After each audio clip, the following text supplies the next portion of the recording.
So what people focus on is they focus on the output instead of the input. So you can't control when you're going to become a millionaire. That's the output.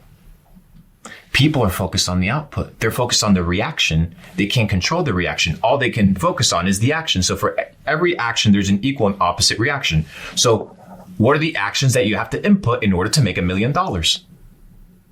Do you know them? Well, no, I don't know them. Okay, well, how many millionaires do you know? And how many millionaires have you gone into and asked them, what is the input for them to make $1 million? Don't ask just Simon, just look, go get 50. And I promise you, there's plenty of people on the internet to send them a DM and be like, hey, what's the one habit that, and then you've put together your list and your formula. They're very common habits. I've interviewed hundreds of millionaires and quite a lot of billionaires, and the habits are quite common. Yes. And you just mentioned some of them. And if you identify them, you know, be honest about your situation. I was just, again, like that lying thing really in particular, I really want people not to forget it, because it's like, you can lie sometimes to people about your financial situation and say you're not in debt. You're better at telling people you are. Yes. You know, don't hide things. That's about being transparent. But people don't. Most successful people actually, at their core, are very authentic about what's going on in their lives. And we're going to talk about authenticity because it's super key to this. I'm glad that you mentioned that word. So what are the inputs to become a millionaire, right? List them all out. If you guys haven't watched all of Simon's content with all millionaires, go watch it and you can probably piece them together. Any quick ones, by the way, that you've noticed? First is you need to have a product, service, or a good. You need to have something that you offer of value to the marketplace. So a product can be physical, can be digital. It can be a service, your time or somebody else's time. I actually really love service business to start with, because they're can be low cost, you know, very cheap, and get going quite quickly. Yeah.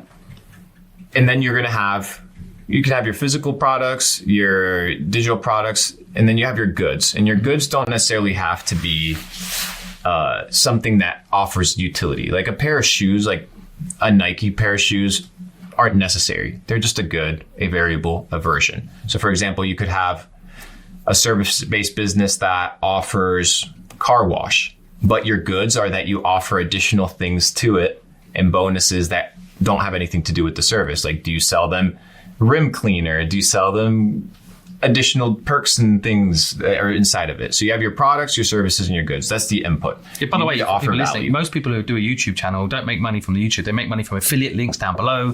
They have goods on top of their services. Yes. So you need to offer value. That's the first thing. If you don't have anything to offer value of, you're not going to make money. That's the main one. That's the most important one. And then the second one, so you need customers, man. Right. You need customers. So it's like, who is your target audience? People are thinking, okay, what am I going to sell? No. Who am I going to take care of?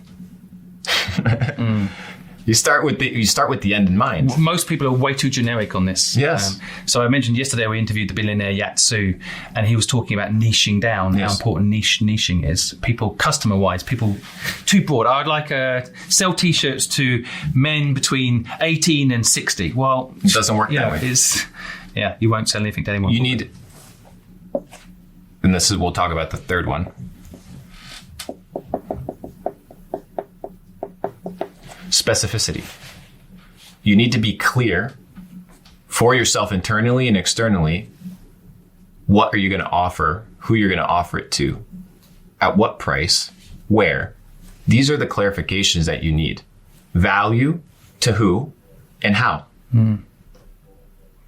Very simple. And that will give you the output. And if you just focus on providing value to this specific person in this specific way, you're going to test whether or not it works. And if it doesn't work, the output will tell you that it doesn't work. And if it works, the input will give you the output.